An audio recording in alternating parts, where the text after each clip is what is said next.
ونصلي ونسلم على حبيبه الكريم الأمين العزيز الرؤوف الرحيم وعلى آله وأصحابه الأفضلين الأكرمين أجمعين، أما بعد، وأعوذ بالله من الشيطان الرجيم. بسم الله الرحمن الرحيم. من دخله كان آمنا ولله على الناس حج البيت من استطاع إليه سبيلا ومن كفر فإن الله غني عن العالمين. صدق اللہ العظیم. حصول برکت کے لیے دھیرے دھیرے درود شریف پڑھ لیجیے. اللہم صلی وسلم بارک علی سیدنا و شفیعنا و حبیبنا و مولانا محمد ماجد الجود والکرم وآلہ الکرام ابن الکریم وآلہ و اصحابہ وبارک وسلم صلی اللہ تعالی علیہ وسلم. سورہ آل عمران کی آیت نمبر 97 کا درس ہونے والا ہے. اللہ سبحانہ اپنے فضل سے قبول فرمائے اور غالباً ذی القعدہ کا مہینہ بھی ختم ہو کر ذی الحجہ شروع ہونے والا ہے. آج 26 تاریخ ہے، تو سکندر ذی الحجہ ہی کا ہوگا. آیت بھی بڑی مناسبت کے ساتھ آئی ہے. حج والے ماشاءاللہ الحمدللہ اللہ کی کرم سے نبی کی عطا سے جا رہے ہوں گے. خاندان سے بھی آپ کے گئے ہوں گے، جاننے والے گئے ہوں گے. دعا ہے جو گئے ہیں اللہ پاک ان کے حج کو قبول فرمائے، اور جو تڑپ رکھتے ہیں اللہ ان کے لیے اسباب مہیا فرمائے. زندگی میں ہر مسلمان کو ایک بار اپنا اور اپنے حبیب کا گھر دیکھنا نصیب فرمائے، اور بار بار اپنے فضل سے بھی عطا فرمائے. من دخلہ کا آمنا، وجہ کیا ہے سنیے. اللہ پاک فرماتا ہے کہ جو کوئی بھی کعبہ میں داخل ہو گیا، مکہ میں داخل ہو گیا، حدود حرم میں داخل ہو گیا، کان آمنا، وہ امن والا ہو گیا، امن والا ہو گیا. قرآن کا یہ فیصلہ. یہی وہ ایک مقام اور جگہ ہے جہاں بڑے سے بڑا دشمن بھی آ جاتا ہے، امن پا لیتا ہے. فتح مکہ کے حوالے سے کبھی آپ نے سنا ہوگا کہ جب نبی علیہ الصلوۃ والسلام فتح فرمانے کے بعد تشریف فرما ہے، سارے صحابہ بھی ہیں آپ کے چاہنے والے، اور اپوزیشن میں ابو سفیان، ہندا، کیسے کیسے لوگ ہیں جنہیں کامل اپنے جرم کا ظاہری طور پر احساس ہے، کہ یقین ہے کہ اب تو گئے، لیکن ایک آواز آتی ہے جسے محمد کہتے ہیں صلی اللہ علیہ وسلم. آج ان پر ریمارک کرنے والے سن لیں، خصوصاً جو دشمن ہیں. جھکو گے امن ملے گا، نہیں جھکو گے تو خلق سزا دے یا نہ دے، خالق ضرور سزا دے. دنیا میں بھی ذلت ہوگی، آخرت میں تو خیر ہوگی. عداوت نبی بہت بری چیز ہے. آواز آتی ہے انتم الطلقاء لا تثریب علیکم اليوم، جاؤ تم سب لوگ آزاد ہو، آج تم پر کوئی مواخذہ نہیں ہوگا. فتح کر لیے ہیں نبی مکہ کو، ہر طرح سے حاوی ہیں. مجرم بھی اپنے جرم کا احساس کر رہا ہے کہ اب تم قتل کیے جائیں گے ہی، کیونکہ ہم نے کیا ہی ایسا ہے. سب کو یقین ہے کہ ہم جانے والے ہیں، لیکن محمد صلی اللہ علیہ وسلم سب کے رسول ہیں. وہ رسول رحمت للعالمین ہیں، وہ سارے جہان کے رسول ہیں. تو دشمن بھی جہان میں بستا ہے نا، اس کے لیے بھی رحمت ہے.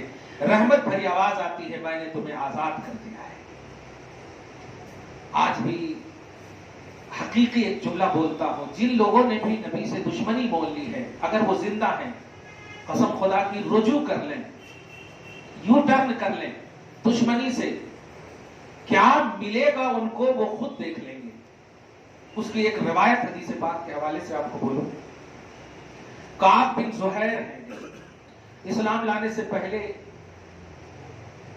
کی ایک بات بول رہا ہوں. کعب بن زہیر ہیں، قصیدہ زہیریہ ایسا نام ہے اپنے.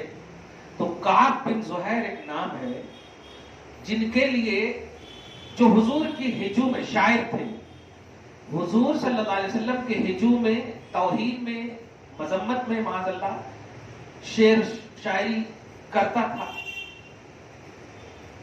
ان کا یہی مشغلہ تھا۔ ایک دن حضور پاک صلی اللہ علیہ وسلم ایسے تشریف فرما ہے اور سارے صحابہ آزو بازو میں، جیسے آپ لوگ تسبیح پڑھتے نہیں، تانا پیجا وغیرہ محفل میں، درود شریف کی محفل میں کون تو بھی سامنے ایک رہتا نا، وہ حضرت وغیرہ ہو تو ہاں، ایسے حضور پاک صلی اللہ علیہ وسلم کے آزو بازو صحابہ ہیں اور حضور سامنے بیٹھے، حلقہ بنائے ہوئے، جملہ ہے عربی کا۔ اتنے میں ایک شخص آتا ہے، اب وہ شخص ہی ابھی بولوں گا، آپ سمجھیے گا۔ قرآن پاک میں حضور صلی اللہ علیہ وسلم کے توہین کرنے والے کے حوالے سے اتنی بڑی سزا قرآن پاک میں ہے کہ آپ سورہ منافقون کی جب آیت پڑھیں گے تو اس میں آپ کو یہ معلوم ہوگا کہ اللہ پاک نے حبیب پاک صلی اللہ علیہ وسلم جو رحمت للعالمین ہے، انہیں بھی یہ بات فرما دیا کہ حبیب آپ رحمت للعالمین کی بنیاد پر سنیے، سواء علیہم استغفرت لہم ام لم تستغفر لہم لن یغفر اللہ لہم، برابر ہے کہ آپ ان کے لیے مغفرت کی دعا کریں یا نہ کریں، میں بخشنے والا نہیں کیونکہ وہ آپ کا دشمن ہے۔ ارے باپ، لن یغفر اللہ لہم، میں بخشوں گا نہیں۔ یہ سورہ طلاق، سورہ منافقون کی آیت پڑھ رہے ہیں۔ سورہ توبہ کی آیت نمبر 80 بھی آپ پڑھیں گے تو اللہ پاک فرمائے استغفر لہم او لا تستغفر لہم ان تستغفر لہم 70 مرۃ، اگر آپ 70 بار بھی ان کے لیے مغفرت کی دعا کریں گے فلن یغفر اللہ لہم، پھر بھی اللہ پاک بخشے گا نہیں۔ ارے باپ رے باپ۔ لیکن اب سنیے، جن کے لیے اتنی بڑی شدید وعید آئی ہے، یہ بات خدا کرے کہ نپور شرما تک پہنچ جائے، جتنے بھی گستاخ ہیں ان تک پہنچ جائے قسم خدا کی، کیونکہ اسلام اتنا خوبصورت مذہب ہے کہ موقع ضرور دیتا ہے مرنے سے پہلے تک۔ یہی مذہب اسلام ہے، حضور صلی اللہ علیہ وسلم کا دین ہے کہ اس دن میں یعنی امت محمدیہ کے لیے اللہ پاک نے مرنے سے پہلے تک یو ٹرن کا معاملہ رکھا ہے، توبہ کا معاملہ رکھا ہے، توبہ کا دروازہ کھلا رکھا ہے۔ اب ذرا غور کیجیے، اتنی شدید وعید آنے کے باوجود کہ اللہ بخشے گا نہیں حضور کے دشمن کو، بخشے گا نہیں، لیکن حضور ایسے صلی اللہ علیہ وسلم اپنے صحابہ کے ساتھ بیٹھے، حلقہ ہے، مجلس ہے، اچانک ایک شخص آتا اور آنے کے بعد ابو بکر صدیق کے بازو میں رضی اللہ تعالیٰ عنہ بیٹھ جاتا ہے۔ پہچان لیتے ہیں وہ کسی بھی طرح سے پہچان لیتے ہیں، تو اچانک بولتے ہیں یا رسول اللہ، یہ تو آپ کا دشمن ہے۔ اور ان کے بارے میں حضور کی زبان سے ایک جملہ نکل گیا تھا، من لقی کعبا فلیقتلہ، جو بھی کعب کو پائے، کعب سے جس کی بھی ملاقات ہو میرے چاہنے والوں، ان کو شوٹ کر دینا، فلیقتلہ، انہیں مار ڈالنا۔ اب آپ آج کے حساب سے ترجمہ کروں تو کعب نے اتنا دل دکھایا تھا کہ ان کے لیے شوٹ وارنٹ کا حکم ہو چکا تھا، شوٹ وارنٹ کا حکم ہو چکا تھا۔ اب یہ کتنی بڑی بات ہے، عدالت عظمیٰ سے، سپریم کورٹ سے سمجھیے، واہ۔ لیکن وہ جب بارگاہ رسالت میں آتا ہے، یہ کہنا چاہ رہا ہوں میں، جس شخص کے لیے شوٹ وارنٹ کا حکم ہو چکا تھا عداوت کی بنیاد پر، ہجوم کی بنیاد پر، توحین کی بنیاد پر، وہ شخص جب بارگاہ رسالت میں آتا ہے تو اس سے پہلے کہ حضرت ابو بکر صدیق وغیرہ جلال میں آ گئے، یا رسول اللہ، ہم ہے نہیں جلال میں آ گئے، جتنے بھی صحابہ ہیں جو پہچانے، لیکن کہ رکو رکو رکو رکو رکو، اب یہ جس کے لیے شوٹ وارنٹ کا حکم ہے، اس نے ایک شعر پڑھا جس کا ایک مصرع ہے، جس کا ایک مفہوم بول رہا ہوں عربی میں، کہ محمد، میں نے تو سنا ہے کہ تیری بارگاہ میں آنے والا معافی پا لیتا ہے، امن پا لیتا ہے۔ اتنا سے صرف عربی کا جو العفو من کا مأمول، تیری جانب سے معافی تو امید کی جاتی ہے، یعنی اس کا مطلب یہ تھا کہ میں معافی کے لیے آیا ہوں۔ حضور پاک صلی اللہ علیہ وسلم نے اس وقت جملہ کہا، الامان، امان امان، جہاں میں نے معاف کر دیا، امن ہے تجھے، امن ہے تجھے۔ اب بتائیے، اتنا بڑا دل والا جس نے حکم دے دیا ہو شوٹ وارنٹ، کتنا دل دکھا ہوگا آپ سوچیں۔ قتل کرنے کا حکم دے دیا، کتنا دل دکھا ہوگا۔ اتنا دکھے ہوئے دل والے کے پاس بھی، جس کی وجہ سے دل دکھا ہے، اگر حاضر ہو جاتا ہے تو معاف کر دیتے ہیں مستقبل۔ تو آج بھی پوری دنیا کے گستاخوں کو خاص طور سے، اور بھارت کی اس ملعونہ عورت کو ایک جملہ کہنا چاہتا ہوں کہ آج بھی دل سے مصطفیٰ جان رحمت سے معافی مانگ لو. یہ ہم سے معافی مانگنے کی ضرورت ہے. ہماری توہین ہی نہیں کی ہو تو ہم سے کیوں معافی مانگو گی؟ تم نے نبی کی توہین کی ہے، اس لیے نبی سے معافی مانگو، نبی سے امن چاہو، نبی سے معافی مانگو. مجھے امید ہے کہ اشارہ مصطفیٰ ہو گیا تو ایمان کی دولت مل جائے گی، ایمان کی دولت مل جائے گی. کیا ملا اس سے؟ آپ بولے تصور کیا ملا؟ میں اس میں اصل بتانا، من دخلہ کان آمنا، کعبہ میں جو داخل ہو جائے وہ امن پالے. اس کی وجہ کیا ہے؟ اس کا مطلب یہ محمد صلی اللہ علیہ وسلم کے فتح سے پہلے کعبہ میں داخل ہونے والا امن میں نہیں تھا. تو جس جگہ کو نبی نے فتح کر لیا ہو، جو جگہ نبی کی ہو گئی وہ جگہ امن والی ہے، اور جو جگہ نبی کے خلاف ہو گئی وہ امن والی نہیں ہو سکتی ہے. بھارت کے مسلمانوں، نبی صلی اللہ علیہ وسلم کے چاہنے والوں پر ظلم و تشدد مت کرو. یہ جگہ اگر مصطفیٰ والی ہو گئی تو امن آ جائے گا. پورے ملک سے اگر ظلم و بربریت، آگزنی کو، دہشت گردی کو اور ان چیزوں کو خاص طور سے ختم کرنا ہو تو مصطفیٰ والوں کو ستانا بند کر دو. جگہ مصطفیٰ والی بن گئی تو امن ہو جائے گا. اللہ پاک فرماتا من دخلہ کان آمنا، جو کوئی کعبہ میں داخل ہو گیا امن والا ہو گیا. میں پوچھتا ہوں اب کیوں فرما رہا اللہ تعالیٰ؟ فتح سے پہلے کیوں نہیں فرمایا؟ جواب ملا قدم مصطفیٰ پازیٹیوٹی کے ساتھ مثبت انداز میں نہیں داخل ہوا تھا، اس لیے میں نے اسے امن گاہ، آماج گاہ امن نہیں بنایا تھا. آج میرے حبیب کا قدم پورے سرور اور سکون کے ساتھ داخل ہوا ہے. اب یہ جگہ امن والا ہو گئی، اب یہ جگہ امن والی ہو گئی. اپنے دل کو سکون چاہتی ہو، نبی کو جگہ دو. اپنے سینے کو کینے سے، غیبت سے، چغلخوری سے، ان سب سے پاک چاہتی ہو تو نبی کو جگہ دو. نبی جس جگہ ہو وہ امن والی، نبی جس دل میں ہو وہ امن والا ہے، وہ سکون والا ہے. نبی صلی اللہ علیہ وسلم ہی سے تمہیں سکون ملے گا. یہ اللہ پاک نے فرمایا ہے. تمہارا ہارٹ، تمہارا سینہ اگر چاہتی ہو کہ سکون میں ہو، آج کروڑوں روپے رکھنے کے باوجود سکون میں نہیں ہے. کچھ نہ کمانے والا پرسکون ہے. آپ کو معلوم ہے کسی صحابی کے حوالے سے میں نے حضرت معاذ کے حوالے سے جملہ کہا تھا.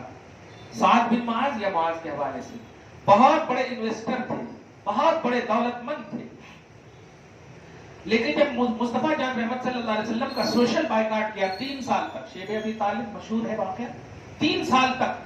آج مسلمانوں، بھارت کے مسلمانوں خصوصاً سنو، تمہارے اوپر مطلب یہ کہ مہنگائی اور دیگر چیزوں کی کا تسلط کیا جا رہا ہے، تمہارے معاش اور معیش کے اعتبار سے تمہیں کمزور کیا جا رہا ہے، اور اس میں تم خالص نہیں ہو بلکہ ان کے بھی لوگ ہیں، غیر مسلم بھی شریک ہیں. لیکن تمہیں پریشان ہونے کی ضرورت نہیں ہے. اگر تم واقعی نبی صلی اللہ علیہ وسلم کو مانتے اور چاہتے ہو اور بلیور ہو اور یقیناً ہو تو سنو، اس تاجدار انبیاء کا بھی سوشل بائیکاٹ کیا ان ظالموں نے. فرق یہ ہے کہ غلاموں کا نسل کر رہی ہے اور آقا کی اصل کی تھی ان لوگوں نے. ان ابو جہلیوں نے، ان دشمنان اسلام نے مصطفیٰ جان رحمت صلی اللہ علیہ وسلم تمہارے آقا کا بھی سوشل بائیکاٹ کیا. اب سنیے، بائیکاٹ کرنے کے بعد کھانے پینے ان تمام چیزوں کے لالے ظاہری طور پر پڑ گئے تھے. ظاہری طور پر ضرور بولیں، ورنہ وہ چاہتے تو جنت دنیا میں بنا دیتے. خیر، اسی میں سے مدینہ میں ایک صحابی تھے، ایک چاہنے والے تھے نبی کے، جن کا نام سعد بن معاذ ہے یا معاذ ہے. وہ اتنے بڑے مالدار تھے، بہت باغات تھے ان کے. ان کو جب یہ معلوم ہوا کہ میرے آقا کو کھانا پینا سب بند کر دیا گیا تو انہوں نے اپنے اوپر سارے باغات کے، ان کا لائٹ ناشتہ سمجھیے اتنا اچھا ہوتا تھا، اعلیٰ دسترخوان بیچتا تھا، تازہ کھجور آتے تھے ناشتے کے لیے ایسا. لیکن انہوں نے کہا نہیں، یہ بتاؤ محمد کیا کھاتے ہیں؟ ان کے چاہنے والے وہاں جو جتنے بھی بائیکاٹ کیے گئے وہ سب کیا کھاتے ہیں؟ تم پتے کھاتے ہیں. کہا آج کے بعد سے میرا ناشتہ بھی وہی لانا جو وہ کھا رہے ہیں. تو مدینہ والے دشمنوں نے جب سنا کہ یہ پتے کھا رہے ہیں تو کہہ رہے کہ اچھا تمہیں اتنا اثر ہوا کہ تم بھی غریب بن گئے کیا، پتا کھا رہے ہو؟ تو جواب دیتے ہیں تم کیا جانو عشق کیا ہے، تم کیا جانو محبت کیا ہے. میں نے جس سے ایمان لیا ہے، میں نے جس کی وجہ سے دولت کمائی ہے وہ ذات پتے کھائے اور میں کھجور کھاؤں، یہ گوارا نہیں ہے، اس لیے میں بھی وہی کھاؤں گا، اس وقت تک کھاؤں گا جب تک کہ میرے حبیب کو کھانا پینا ذاتی طور پر مل نہ جائے۔ کیا بات ہے! نبی کو جگہ دو اپنے دل میں، یہ کہہ رہا تھا میں۔ امن چاہیے، نبی کو جگہ دو۔ سکون چاہیے، نبی کو جگہ دو۔ کبھی تمہیں تکلیف ہو ماں، درود کی کثرت کرو، احساس یہ کرو کہ یہ چیز وہ ہے جو نبی کی عظمت، نبی کی شان، نبی کی اسٹیٹس، نبی کے لیول، اور اس کو اللہ چاہتا۔ سورہ توبہ کی آیت نمبر 62 میں آپ دیکھیں گی تو اللہ پاک فرماتا ہے کہ جب تمہیں اس بات کا احساس ہو کہ میں اللہ رسول میں اگر دونوں میں سے کسی ایک کو راضی کرنے کی بات آئے، کس کو راضی کرنا، تو اتنی اہم بات میں آج بول دے رہا ہوں۔ سورہ توبہ سورہ نمبر 9 کی آیت نمبر 62 اور سورہ نمبر 9 فرماتا ہے کہ اگر اللہ اور رسول میں راضی کرنے کی بات آئے، کمپیئر میں، تو میرے حبیب کو راضی کر دو ایمان والوں۔ کیا بات ہے! قرآن کا جملہ سنیے، اللہ ورسولہ احق ان یرضوہ ان کانوا مؤمنین۔ اگر تم مومن ہو تو زیادہ ایمان کا حق یہ ہے کہ میرے حبیب کو راضی کرو، کیونکہ میری پہچان میرے حبیب سے ملی ہے، میرا قرآن میرے حبیب سے ملا ہے، رمضان، نماز، روزہ سب حبیب سے ملا ہے، انہیں راضی کر دو، میں راضی ہو جاؤں گا۔ کیا بات ہے! دیکھا نا آپ نے، یہ کوئی جذباتی جملے نہیں ہیں، یہ کوئی اندھی عقیدت کے جملے نہیں ہیں، یہ خالص توحید کے جملے ہیں۔ اللہ نے معیار مقبولیت مومن کا ایمان، مومن کے ایمان کی مقبولیت کا ٹاپک، معیار، نبی کو راضی کرنا بتایا۔ اچھا، کیوں نہ راضی کرنا بتائے؟ آپ سورہ والضحیٰ میں ایک آیت پڑھے ہوں گی، والضحیٰ واللیل اذا سجی ما ودعک ربک وما قلی وللآخرۃ خیر لک من الاولی۔ اس کے بعد آیت نمبر 4 میں ہے وَلَسَوْفَ يُعْطِيكَ رَبُّكَ فَتَرْضَىٰ۔ اس کا معنی، اے حبیب میں آپ کو اتنا دوں گا، آپ کا رب آپ کو اتنا عطا کرے گا کہ آپ راضی ہو جائیں گے۔ کیا کہا؟ آپ راضی ہو جائیں گے۔ اللہ تبارک و تعالی خالق ہو کر اپنے حبیب کو راضی کرنا چاہ رہا۔ اب اس سے امپورٹنٹ عنوان کیا ہو سکتا ہے کہ اب اگر سورہ توبہ میں اللہ فرما رہا میرے حبیب کو راضی کر دو، میرے حبیب کو خوش کر دو، تمہارا ایمان مکمل، تمہارا ایمان مقبول ہے، یہ دونوں آیت کو اگر آپ پڑھیں گے تو سمجھ میں آ جائے گا کیوں نہ ہم نبی کو راضی کریں جب خالق خود راضی کرنے کی بات کر رہا ہے۔ میرے حبیب میں آپ کو راضی کر کے چھوڑوں گا۔ کیا بات ہے! اچھا، جانتی ہو جب یہ آیت کریمہ نازل ہوئی وَلَسَوْفَ يُعْطِيكَ رَبُّكَ فَتَرْضَىٰ کہ اے حبیب میں آپ کو اتنا دوں گا کہ آپ راضی ہو جائیں گے، تو حبیب مکرم تفسیر ابن کثیر وغیرہ میں دیکھیں گی نبی صلی اللہ علیہ وسلم نے اس وقت کہا اذا لن ارضا۔ اچھا، تو اتنا عام فرما رہا ہے کہ میں راضی ہوں گا، تو مجھے عطا کرے گا، تو عطا کرتا جا، میں راضی نہیں ہوں گا۔ یہ جملہ ہے، میں راضی نہیں ہوں گا۔ اس کے بعد کہا حبیب راضی ہو جا۔ دیکھیے اللہ خالق ہے، مالک ہے، قادر ہے، لیکن انداز دیکھیے مجبور نہیں ہے۔ اللہ پاک فرماتا میرے حبیب راضی ہو جا، راضی ہو جا، راضی ہو جا۔ اللہ کے نبی کہتے راضی نہیں ہوئی، راضی نہیں، راضی نہیں۔ مجھ زبان میں بولو، اب ہوئے، اب ہوئے، اب ہوئے، اتنا دیا، اتنا دیا، یہ دیا، وہ دیا، سب دیا، راضی ہوئے؟ اللہ کے نبی کہہ رہے نہیں۔ تو کہا اب تو ہی بتا دے میرے حبیب، تو کیسے اور کس سے راضی ہوگا، کیا میں تجھے دوں؟ فرماتے ہیں نبی علیہ الصلوۃ والسلام نے فرمایا یا اللہ میرا چاہنے والا گنہگار، گستاخ نہیں، میرا ایک گنہگار بھی اگر جہنم میں ہے اپنے گناہ کی وجہ سے، تو اس ایک کو جب تک میں جنت میں داخل نہ کر دوں اس وقت تک راضی نہیں ہوگا۔ میرا ایک بھی چاہنے والا گنہگار جہنم میں نہیں ہونا، یہ ہے معیار رضا۔ اس لیے اگر تو مجھے راضی کرنا چاہتا ہے تو سارے میرے چاہنے والے گنہگار کو جنت میں داخل کر دے، میں راضی ہو جاؤں گا۔ واہ واہ واہ! آج اگر تمہارے کو شوہر بول دے بول کیا چاہیے مگر میں تیری خوشی چاہتی، تو اب آپ سب سے پہلے بولتے کہ 4-5 کلے کے یہ لاؤ، آئرنگ لاؤ، سونے لاؤ، چاندی لاؤ، یہ لاؤ، ارے یہ ملا کیا اور ہونا ہمارے کو، اور وہ بولتے اب تم خود بولو گے تم تو بولے تھے راضی کرو، میں اب تک راضی نہیں ہوئی۔ سوچو، لیکن نبی علیہ السلام کو اللہ پاک نے جب کہا کہ میں راضی کروں گا، حبیب نے کیا کہا؟ یہی کہا کہ گناہگار امت، مرد ہو یا عورت، ایک بھی اگر اپنے گناہ کی وجہ سے جہنم میں جل رہے ہیں تو یہ اللہ اسے جنت میں داخل فرما دے، میں راضی ہو جاؤں گا۔ کس کے لیے مانگا؟ کیا ایسے نبی کو تم جگہ نہیں دو گی دل میں؟ کیا ایسے پیارے حبیب کو تم اپنے سینے میں مدینے کا عنوان نہیں دو گی؟ یقیناً دو گی۔ جو اللہ اپنے حبیب کو راضی کرنے کی بات کرے، مخلوق ہو ہی نہیں سکتی جو ان کی رضا کے بغیر اپنے کو کمپلیٹ سمجھے۔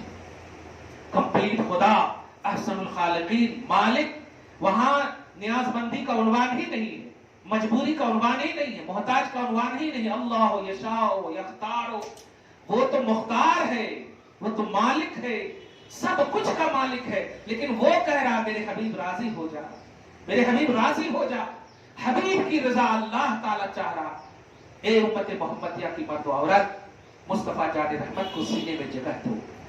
شوٹ وارنٹ کا حکم ہونے والا، جن کے لیے یہ اجازت ہو گئی، حکم نافذ ہو چکا۔ اب سوچئے، کوئی بھی اگر مار دیتا انہیں تو ان کو انعام ملتا، لیکن وہ شخص جب بارگاہ رسالت میں صرف یہ کہتے ہوئے آتا ہے کہ میں نے سنا ہے آپ رحمت للعالمین ہو، میں نے سنا ہے کہ معافی تو آپ کی عادت ہے، معافی کی امید کرنا یہ خلق کا، امت کا شیوا ہونا چاہیے، اور معاف کرنا آپ کا شیوا ہے۔ یہ جملہ کہا، حضور نے کہا تم نے میرے بڑے اسٹیٹس کو چیلنج کیا ہے، میں آج دکھانا چاہتا ہوں، جا تیرا شوٹ وارنٹ کا حکم بھی بالکل بدل گیا۔ اور ایسا بھی نہیں کہ عمر قید میں، نہیں، معاف کر دیا میں نے۔ کیا بات ہے! تو کٹر سے کٹر دشمن بھی اگر یو ٹرن کرتا ہے، آج کچھ لوگ ایسا سوال کرتے ہیں کہ توہین نبی کی ایک ہی سزا سر تن سے جدا۔ یہ جملہ کسی بھی طرح سے اگر صحیح بھی مان لیں تو میں اتنا کہوں گا کہ اس جملے کے بجائے توہین کرنے والوں کو، کیونکہ وہ نادان ہیں، وہ جانتے نہیں، ان کو پہلا میسج یہ دو کہ دیکھو تم پہلے نبی کی ہسٹری کا مطالعہ کرو۔ اگر نبی کی ہسٹری کا مطالعہ کرو تو آپ کو خود بخود معلوم ہو جائے گا کہ تم جس کو محمد کہتے ہو یا کہتی ہو نا، محمد کا معنی ہی وہ ہے جن کی بارگاہ میں کوئی نیگیٹیوٹی نہ ہو۔ محمد کہتے ہی ہیں اس کو جس کی سراہنا کی جائے، جس کی تعریف کی جائے۔ اور محمد نام کا عرب میں محمد سے پہلے کوئی نہیں تھا، تو حضور کا نام اس لیے نہیں رکھا گیا کہ وہ ایک نام ہے، بلکہ وہ لیول ہے حضور کا، وہ اسٹیٹس ہے حضور کا۔ یعنی میرے حبیب تم ایسا پیدا ہوئے ہو کہ آپ کے آزو بازو بھی کوئی نیگیٹیوٹی نہیں ہے، تو آپ کیسے کلیم کر سکتے ہیں ان کی ذات پر حضرت عائشہ کے نکاح کو لے کر یا کچھ اور بھی لے کر کے؟ انہیں ووادت نہیں بنا سکتے، وہاں تو سارا وواد ختم ہوتا ہے۔ وہ تو ایسی ذات ہے کہ وہ وہاں سارے اختلافات ختم ہو جاتے ہیں، دم توڑ دیتے ہیں وہ اس بارگاہ میں جا کر کے۔ اس لیے ایسے جملے نہ بولو جس سے ملک کے امن و شانتی کو خطرہ لاحق ہو۔ آپ اگر اسلامی کنٹری میں رہتے، بادشاہ اسلام، علماء حق، قاضی شرع اگر آپ کے پاس موجود ہوتے پھر تو وہ فیصلہ کرتے ہی، لیکن آپ عوام جو ہے نہ تو اسلامی قانون کو اپنے ہاتھ میں لو اور نہ ہی ملکی قانون کو اپنے ہاتھ میں لو۔ ایسے جملے بول کر ملک کو خطرہ لاحق ہے اور اس سے شر پسندی بڑھے گی۔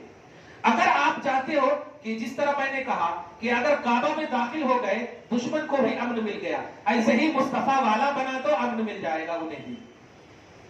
تم وہ قوم ہو کہ اگر حبیب کو چاہنے والی قوم جس جگہ پہ چلی جائے اس جگہ کو امن والا بنا دے اللہ، اور جہاں مصطفیٰ کا نہ چاہنے والا موجود ہو وہاں شر پسندی ہوتی ہے، وہاں عداوت ہوتی ہے، وہاں یسربیت ہوتی ہے، وہاں خون ریزیاں ہوتی ہیں۔ آج پورے بھارت میں دیکھیے ایک نام مصطفیٰ کی وجہ سے نبی صلی اللہ علیہ وسلم پر، ان کی ذات پر حملہ ہوا، ان کی نکاح پر حملہ ہوا، ان سے ریلیٹڈ چیز پر حملہ ہوا، پورا ملک بالکل آگزنی کا شکار بن گیا۔ اللہ اس بات کو برداشت نہیں فرماتا۔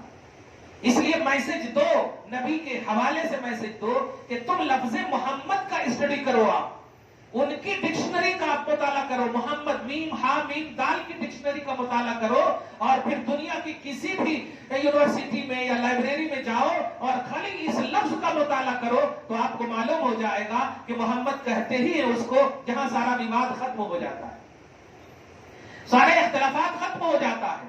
اور جب محمد ہے وہ تو ان کا لایا ہوا اسلام بھی محمد ہوگا، ان کی لائی ہوئی شریعت بھی محمد ہوگی، یعنی اسلام کی بھی سراہنا ہوگی اور شریعت کی بھی سراہنا ہوگی۔ ایک بات کہوں گا کہ تم سمجھ نہیں پا رہے ہو یا سمجھ نہیں پا رہے ہو، نبی نے بھی کئی ایسے موقعوں سے اپنے دشمنوں کے حوالے سے، آپ کو معلوم ہے کہ فرشتے آ گئے تھے پہاڑ کے، جب نبی کے پاؤں کو لہو لہان کیا گیا، نبی علیہ الصلوۃ والسلام کے سامنے اللہ نے فرشتوں کو بھیج دیا، ملائکۃ الجبال، فرشتوں کے پہاڑ کو بھیج دیا اور کہا میرے حبیب سے اجازت لینا کہ اس پہاڑ کے درمیان آپ کو ستایا گیا ہے نا، یہ دونوں پہاڑ کو جن لوگوں نے ستایا ہے ان لوگوں پر انڈیل دے اور کچل ڈالے، مگر میرا حبیب اگر اجازت دے تب کچلنا۔ اس وقت بھی حبیب نے یہی کہا تھا، جبرائیل اپنے فرشتوں کو لے جاؤ اور کہہ دینا کہ اللہ انہیں ہدایت عطا فرما کیونکہ یہ مجھے نہیں جانتی۔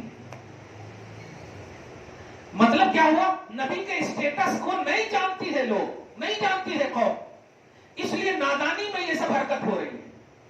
اب ان لوگوں کو جنانے کی ضرورت ہے، ان لوگوں کو چیلنج کیجئے مطالعہ کا کہ آپ ہسٹری آف پروفیٹ محمد صلی اللہ علیہ وسلم کا اسٹڈی کرو، مطالعہ کرو۔ آل ان آل 63 سال کی جو زندگی ہے، 63 ایئرز، بچپن سے لے کر کے 63 ایئرز جو ہے پوری زندگی کا مطالعہ کرو۔ 40 سال کے بعد نبوت کا اعلان فرمائے، مطالعہ کرو۔ 40 سال سے پہلے اعلان نہیں فرمائے، لیکن جن قوم میں وہ رہتے تھے ایسی شر پسند قوم کے سامنے بھی امین کا لقب پائے، صادق الوعد کا لقب پائے کہ وعدے میں سچے ہیں، امانت میں خیانت کرنے والے نہیں ہیں۔ تو سوچیں جب نبوت اور رسالت کا اعلان نہیں فرمائے تو ایسے سچے کافروں کے مقابلے میں، برائیوں کی آماج گاہ میں، دیکھیے اچھی جگہ میں اچھا بننا بڑا کمال نہیں ہے، بری جگہ میں اچھے کا عنوان پانا بڑا کمال ہے۔ عرب کی وہ سرزمین تھی جہاں برائیوں کو کلچر کا نام دے دیا گیا تھا، جہاں برائیاں عبادت سمجھی جاتی تھی، ننگے ناچ ہوتے تھے، طواف کعبہ ننگے کرتے تھے مرد عورت سب، وہاں اسے عبادت سمجھا جاتا تھا۔ ایسے خراب ماحول میں اگر کوئی کردار اور کیریکٹر کا عنوان بنتا ہے تو وہ محمد بنتا ہے۔ آپ سمجھ رہے؟ برائیوں کے اڈے پر خود کو تم بچا لیے، یہ بہت بڑا کمال ہے۔ برائیوں کے اڈے پر اگر برے بن گئے تو اتنا نقصان بھی نہیں ہے، برائی کا اڈا تھا، بارش ہو رہی ہے، پانی کی چھینٹ پڑ گئے، پریشانی نہیں، بچ گئے، یہ کمال ہے۔ بارش میں بھی بچ گئے، یہ کمال ہے۔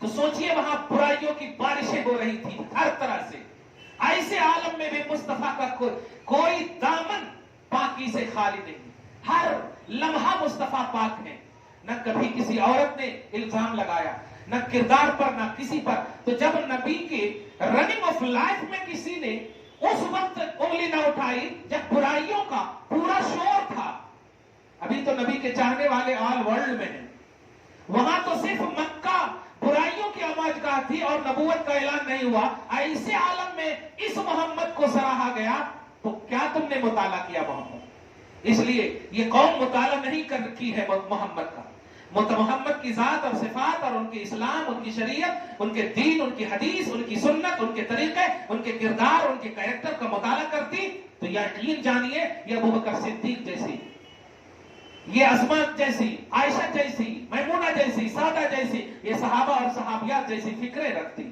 لیکن یہ مطالعہ نہیں کرتے۔ میں یہی کہوں گا ان تمام گستاخوں مرد اور عورت سے کہ واقعی محمد کا مطالعہ کرو، گوگل پہ سرچ مت کرو، ریئل میں سرچ کرو۔ آپ ریئل میں سرچ کرنے کے لیے الحمد کی الف سے والناس کی سین تک کبھی نبی کے چاہنے والوں کے پاس آ کر کے دیکھو۔ ہم اس لیے نہیں چاہتے ہیں کہ نبی ہمیں پارسل کر رہے ہیں ظاہری طور پر مال دولت کھانا، ارے ہم تو کھانا نہیں بھی کھاتے ہیں تب بھی ہم 5 وقت کی نماز پڑھتے اور اس میں درود ابراہیمی پڑھتے اور اس میں التحیات میں اس وقت بھی کہتے ہیں السلام علیکہ ایھا النبی۔ تو ہماری چاہت کی وجہ دنیاوی لالچ نہیں ہے، تو کبھی ہم سے تو مطالعہ پوچھو، کبھی ہم سے آ کر پوچھو، کیونکہ تم جو توہین کر رہی ہو وہ تمہاری لالچ ہے، تمہارے اکاؤنٹ میں پیسے جا رہے ہیں، لیکن ہم جو تعظیم کر رہے ہیں وہ ہماری لالچ نہیں، ہمارا سوبھاگیہ ہے، ہمارا سوبھاگیہ ہے، ہمارا ایمان ہے، ہمارا لیول ہے، ہمارے لیے ہماری توفیق ہے، اسے ہم نہیں دے سکتے۔ آج کی اس گفتگو میں کہ امن چاہو، مصطفیٰ کو اپنے دل میں جگہ دو، سکون چاہو، مصطفیٰ کو اپنے دل میں جگہ دو، نبی کو اپنے دل میں، دل ہی میں اور دل ہی سے اگر زندگی کاٹو تو انشاءاللہ امن ہی امن ہے. آپ کو اپنی غربت میں بھی سکون ملے گا، آپ کو معاش اور معیش کی ظاہری طور پر کمی میں بھی سکون ملے گا. ورنہ اگر آپ کے سینے میں نبی کی محبت نہیں، محمد نہیں ہے جس سینے میں، وہ سینہ، اس گھر والے، افراد خانہ سب سکون سے آری ہیں، دولتوں کے انبار ہوں گے لیکن سکون نہیں ملے گا. سکون اور اطمینان چاہیے اور یقیناً چاہیے تو نبی کو اپنے دل میں جگہ دو. دعا ہے اللہ تعالیٰ ہماری اس پکار کو قبول فرمائے اور سارے مسلمان خصوصاً ہماری ماں اور بہنوں کے دلوں میں نبی کی محبت، ذات محمد دونوں کو ڈال دے اور سکون کی زندگی نصیب فرمائے. والسلام علی من اتبع الہدی.